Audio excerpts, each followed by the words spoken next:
दोस्तों अगर आप एंजल वन एप्लीकेशन में 100 रुपये से एसआईपी स्टार्ट करना चाहते हैं तो आप इस वीडियो को शुरू से लेकर के एंड तक देखिए, क्योंकि इस वीडियो में मैं आप लोग को पूरा प्रोसेस बताने वाला हूं कि आप एंजल वन एप्लीकेशन से म्यूचुअल फंड में 100 रुपये से एसआईपी स्टार्ट कैसे कर सकते हैं और यहाँ पे पेमेंट वगैरह कैसे करना है। फिर यहाँ पे अगर म्यूचुअल फंड स्कीम सेलेक्ट कर रहे हैं तो यहाँ पे आपको किन बातों को ध्यान में रखना है, ये भी आपको इस वीडियो के अंदर देखने के लिए मिलेगा।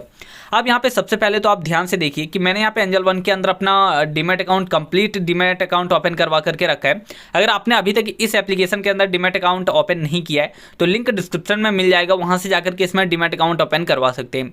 अब अगर आपको म्यूचुअल फंड में अगर एसआईपी स्टार्ट करना है तो यहाँ पे देख सकते हैं आपको म्यूचुअल फंड का ऑप्शन देखने के लिए मिलता है। आपको क्या करना है, इस पर क्लिक करना है। जैसे यहाँ पे क्लिक करते हैं तो यहाँ पे आपको बहुत सारे अलग अलग म्यूचुअल फंड स्कीम मिलता है। तो सबसे पहले बात करते हैं कि म्यूचुअल फंड स्कीम होता क्या है। तो अगर आप स्टॉक मार्केट में अगर इन्वेस्टमेंट वगैरह कर रहे हैं तो यहाँ पे आप अलग अलग स्टॉक को अलग अलग शेयर्स को बाय करते हैं, लेकिन शेयर्स को बाय करने से पहले आपको उस कंपनी के बारे में अच्छे से डीप रिसर्च करना पड़ता है। अगर आप अच्छे से रिसर्च नहीं करेंगे तो ज़्यादा चांस है कि आप लॉस कर जाएंगे।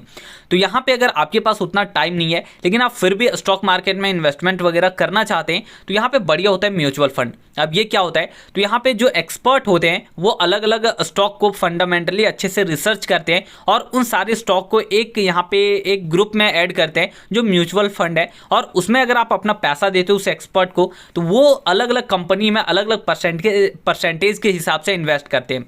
अब इसमें आपको बहुत ज़्यादा यहाँ पे रिसर्च वगैरह नहीं करना पड़ता है, क्योंकि ये जो अलग अलग यहाँ पे म्यूचुअल फंड स्कीम है इसमें बहुत अच्छे अच्छे यहाँ पे एक्सपर्ट होते हैं। लेकिन आपको ये भी ध्यान रखना है कि जब भी आप म्यूचुअल फंड स्कीम सेलेक्ट कर रहे हैं तो इसमें एग्जिट लोड कितना होता है, फिर यहाँ पे एक्सपेंस रेशियो कितना होता है, लास्ट ईयर कितना रिटर्न मिला है, लास्ट 3 ईयर्स में कितना रिटर्न मिला है, 5 ईयर्स में कितना रिटर्न मिला है, ये सारा कुछ आपको चेक करना पड़ता है। अब यहाँ पे अगर आप म्यूचुअल फंड सेलेक्ट करें तो अगर आप यहाँ पे देखते हैं तो बहुत सारे अलग अलग म्यूचुअल फंड स्कीम है, तो कौन सा स्कीम सेलेक्ट करें। तो अगर आप यहाँ पे ध्यान देते हैं तो यहाँ पे सबसे पहले तो एक चीज़ बता रहा हूँ कि यहाँ पे 100 रुपये से अगर आपको म्यूचुअल फंड सेलेक्ट करना है तो इस पर जैसे क्लिक करेंगे तो अलग अलग म्यूचुअल फंड स्कीम मिलेगा जिसमें आप 100 रुपये से यहाँ पे एसआईपी स्टार्ट कर सकते हैं। अगर आपको 500 से स्टार्ट करना है तो यहाँ पे ऑप्शन मिलता है। अगर आपको high return mutual fund scheme चाहिए तो यहाँ पे ऑप्शन मिलता है।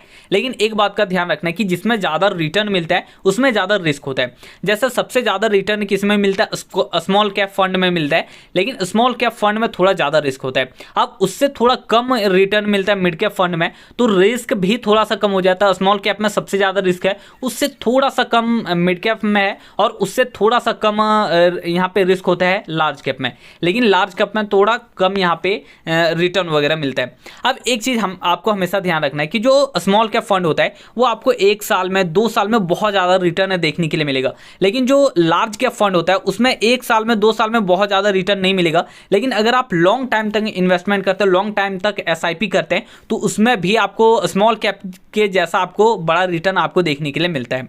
अब इतना समझ में आ गया। अब यहाँ पे चौथा ऑप्शन मिलता है इंडेक्स फंड का। तो इंडेक्स फंड क्या होता है, तो जो आप अगर स्टॉक्स के ऑप्शन पे आएंगे तो यहाँ पे आपको अलग अलग इंडेक्स मिलता है, जैसे निफ्टी 50, बैंक निफ्टी, फिर यहाँ पे होता है सेंसेक्स। तो अलग अलग जो इंडेक्स है उन इंडेक्स में जो भी कंपनी लिस्ट है उन सारे कंपनी को एक यहाँ पे एक ग्रुप में ऐड करते हैं और उसी इंडेक्स के अनुसार उस म्यूचुअल फंड को बनाया जाता है और परसेंटेज के हिसाब से उसमें इन्वेस्टमेंट किया जाता है। अब अगर यहाँ पे किसी भी कंट्री का अगर जीडीपी बढ़ता है तो यहाँ पे इंडेक्स भी बढ़ेगा, और इंडेक्स बढ़ेगा तो जो भी म्यूचुअल फंड अगर आप इंडेक्स फंड में इन्वेस्टमेंट करते हैं तो आपका वहाँ पे भी रिटर्न मिलता है। अब फिर से मैं यहाँ पे म्यूचुअल फंड के ऑप्शन पे क्लिक करता हूँ। तो फिलहाल मैं यहाँ पे सोच रहा हूँ कि मैं इंडेक्स फंड के अंदर मैं यहाँ पे इन्वेस्टमेंट करूँ, क्योंकि अभी भारत का जीडीपी पे बढ़ने वाला है, तो मुझे लग रहा है कि इंडेक्स फंड भी यहाँ पे बढ़ेगा, तो मैं इंडेक्स फंड को सेलेक्ट करूँगा। तो ये जो ऑप्शन है मैं इस पर क्लिक करता हूँ।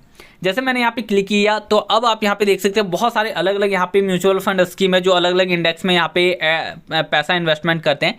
जैसे पहला जो इंडेक्स है ये निफ्टी 50 का इंडेक्स है। दूसरा देखते तो ये सेंसेक्स का इंडेक्स है, यहाँ पे देखने के लिए मिलता है। तीसरा है ये निफ्टी नेक्स्ट 50 है। फिर अगर ऊपर थोड़ा देखते हैं तो यहाँ पे Nifty mid cap 150 index fund है। फिर इधर देखते हैं तो यहाँ पे है निफ्टी 50, ये है। तो अलग अलग यहाँ पे इंडेक्स है, तो मुझे यहाँ पे निफ्टी 50 के अंदर इन्वेस्टमेंट वगैरह करना है, तो निफ्टी 50 का ये है। अब यहाँ पे आपको ये ध्यान रखना है कि यहाँ निफ्टी 50 आपने इंडेक्स सेलेक्ट किया तो इसका रिटर्न कितना है। तो लास्ट 3 ईयर का जो रिटर्न है वो लगभग 15.5% का रिटर्न है। और भी अलग अलग इंडेक्स का देख सकते हैं। सेंसेक्स का जो इंडेक्स फंड है इसमें 15% का रिटर्न है। फिर यहाँ पे पे निफ्टी नेक्स्ट 50 का कितना है, तो लगभग 24.25% का रिटर्न है। तो ये 3 साल का रिटर्न देखने के लिए मिलता है। अब यहाँ पे मान लेते हैं कि ये जो म्यूचुअल फंड है मुझे इसमें इन्वेस्टमेंट वगैरह करना है, तो सबसे पहले तो मैं इसको ओपन करता हूँ। फिर से आपको यहाँ पे जो फंड का ऑप्शन मिल रहा है इस पर क्लिक करना है। जैसे यहाँ पे क्लिक करेंगे तो इस फंड का थोड़ा सा आपको यहाँ पे इन्फॉर्मेशन मिल जाता है जो आपको चेक करना है। जैसा आप यहाँ पे देख सकते हैं, एक महीने में इसमें कितना रिटर्न मिला है, तो 5% का रिटर्न मिला है। 3 मंथ में कितना मिला है, 7% का। 6 मंथ में कितना मिला है, 10.5% का। फिर यहाँ पे 1 साल में कितना मिला है, तो लगभग यहाँ पे देख सकते हैं 26% का रिटर्न है। 3 साल में कितना मिला है, तो अलग अलग टाइम पीरियड में आप देख सकते हैं कि इस इंडेक्स फंड में कितना यहाँ पे रिटर्न मिल रहा है। उसके बाद अगर आप थोड़ा इसको स्लाइड करते हैं इधर, तो यहाँ पे आपको अलग अलग ऑप्शन मिल जाता है। जैसे इसका एग्जिट लोड क्या है, फिर इसका एक्सपेंस रेशियो कितना है, ये सारा को आपको ऑप्शन मिलता है। इसका एक्सपेंस रेशियो है 0.18%, आपको ये ध्यान रखना है। और इसका यहाँ पे AUM कितना है वो आपको यहाँ पे देखने के लिए मिल रहा है।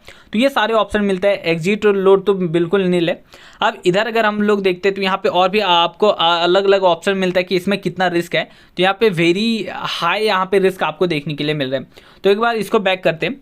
अब अलग इंडेक्स फंड ओपन करते हैं। जैसे निफ्टी 50 ही मुझे ओपन करना है, तो ये एक है DSP निफ्टी 50, मैं इसको ओपन करता हूँ। अब इसका भी थोड़ा डिटेल्स देख लेते हैं। जैसे मैंने इस पर क्लिक किया तो यहाँ पे देख सकते हैं अलग अलग टाइम पीरियड का आप इसका रिटर्न देख सकते हैं। जैसे 1 महीने का रिटर्न कितना है, तो लगभग सेम है। फिर 3 महीने का रिटर्न यहाँ पे लगभग 9% का रिटर्न है। 6 महीने का है 15%, 15%। फिर 1 साल का कितना है, तो यहाँ पे लगभग 37% का है। 3 साल का कितना है, तो लगभग यहाँ पे 20.5% का रिटर्न है। अब थोड़ा और अगर इधर स्लाइड करें तो यहाँ इसका AUM देख सकते हैं। फिर यहाँ पे आप इसका एग्जिट लोड देख सकते हैं, बिल्कुल इसमें भी यहाँ पे कुछ नहीं दिख रहा है। और इसका अगर एक्सपेंस रेशियो देखते तो 0.4% है, और उसमें कितना था, 0.18% था। तो इस तरीके से आप कंपैरिजन भी कर सकते हैं। तो फिलहाल मैं यहाँ पे कोई भी एक यहाँ पे इंडेक्स फंड को सेलेक्ट करता हूँ। जैसे इसी को मैं सेलेक्ट कर लेता हूँ जो मैंने अभी ओपन करके रखा है।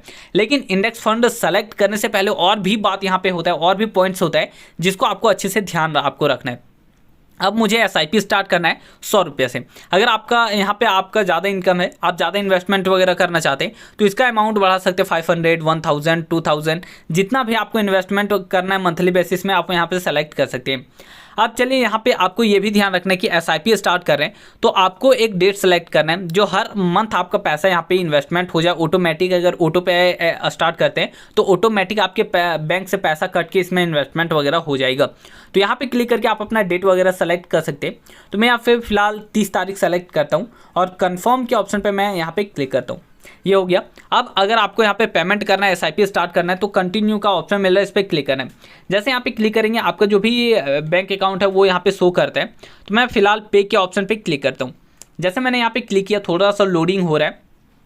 अब यहाँ पे शायद आपको ब्लैक स्क्रीन दिख रहा हो, लेकिन यहाँ पे आपने जो भी यहाँ पे आपने फ़ोन पे, गूगल पे जो भी आपने सेलेक्ट करके रखा है वो ओपन हो जाता है। उसके बाद आपको पैसा यहाँ पे करना होता है। तो मैं यहाँ पे के ऑप्शन पे क्लिक करता हूँ और यहाँ पे पिन वगैरह डालना, जो भी आपका UPI पिन है, तो मैं यहाँ पे पिन डाल करके कन्फर्म करता हूँ। तो मेरा ये जो 100 रुपया है यहाँ पे इन्वेस्टमेंट हो जाता है। शायद आपको यहाँ पे ब्लैक स्क्रीन दिख रहा हो, लेकिन मैंने यहाँ पे पेमेंट कर दिया है। अब यहाँ पे प्रोसेसिंग हो रहा है और थोड़ा सा वेट कर लेते हैं कि यहाँ पे कंप्लीट कितना देर में होता है। तो 5 सेकेंड 10 सेकेंड यहाँ पे वेट करना होता है। तो देख लेते हैं, ओके प्लीज़ वेट। तो यहाँ पे देख सकते हैं मेरा ऑर्डर प्लेस हो चुका है सक्सेसफुली। अब यहाँ पे ऑप्शन आ रहा है ऑटो पे सेलेक्ट करने का। ऑटो पे क्या होता है, तो मैंने आपको बताया कि अगर आप यहाँ पे भूल जाते कभी इन्वेस्टमेंट करना और आप चाहते हैं कि मेरा मंथली बेसिस में हर मंथ मेरा यहाँ पे इन्वेस्टमेंट हो जाए, तो यहाँ पे आपको ऑटो पे सेटअप करना होता है। अब इससे क्या होगा कि अगर यहाँ पे आपने कोई भी डेट सेलेक्ट किया, जैसे मैंने यहाँ पे 30 तारीख सेलेक्ट किया, अब जैसे 30 तारीख यहाँ पे आ जाता है, मैं भूल जाता हूँ इन्वेस्टमेंट करना और ऑटो पे अगर एक्टिवेट होता है, तो यहाँ पे क्या होगा कि 30 तारीख को ऑटोमेटिक मेरा बैंक से पैसा कटेगा और इसमें इन्वेस्ट हो जाएगा। तो फिलहाल मैं यहाँ पे ऑटो पे को अभी सेटअप नहीं कर रहा हूँ। सेटअप करना है तो क्या करना है, सेटअप के ऑप्शन पे क्लिक करना है, फिर वहाँ पे आपका OTP वगैरह आएगा, उसको कंफर्म करना है। तो यहाँ पे ऑटो पे सेटअप हो जाता है। तो फिलहाल मैं यहाँ पे क्या करता हूँ, इसको बैक कर देता हूँ। बैक किया। अब मेरा यहाँ पे SIP स्टार्ट हो चुका है, लेकिन मैं यहाँ पे मैनुअली पेमेंट करूँगा। अब मैं यहाँ पे क्या करता हूँ, यहाँ पे देख सकते हैं SIP का आपको ऑप्शन देखने के लिए मिलता है नीचे, आपको इस पर क्लिक करना है। जैसा आप यहाँ पे क्लिक करते हैं तो यहाँ पे देख सकते हैं मैंने SIP स्टार्ट किया है, लेकिन मेरा ऑटो पे यहाँ पे पेंडिंग है क्योंकि मैंने ऑटो पे सेटअप नहीं किया। सेटअप करने के लिए यहाँ पे भी ऑप्शन मिल जाता है। अब ये थोड़ा सा यहाँ पे प्रोसेसिंग में रहता है। मैंने जो 100 रुपीज़ इन्वेस्टमेंट करा है, अब यहाँ पे क्या होता है कि 24 घंटे से 48 घंटे में ये कंफर्म हो जाता है आपका इन्वेस्टमेंट यहाँ पे म्यूचुअल फंड स्कीम में इन्वेस्ट हो जाता है। तो इस तरीके से आप एंजल वन से SIP स्टार्ट कर सकते हैं, वो भी 100 रुपीज़ से। ऑटो पे वगैरह सेटअप करना है तो कर लेना है, मैंने अभी नहीं किया फिलहाल, बाद में मैं कभी कर लूँगा। तो यही था पूरा प्रोसेस मैंने आप लोग को बताया। लेकिन अगर फिर भी अगर SIP से रिलेटेड कोई भी क्वेश्चन डाउट है तो आप नीचे कमेंट करके पूछ सकते हैं। और अगर आपको आगे भी ऐसे स्टॉक मार्केट से रिलेटेड वीडियोज देखना है तो इस चैनल को जरूर से सब्सक्राइब कर लेना है। तो दोस्तों अब चलिए मिलता है जल्दी नेक्स्ट वीडियो के साथ।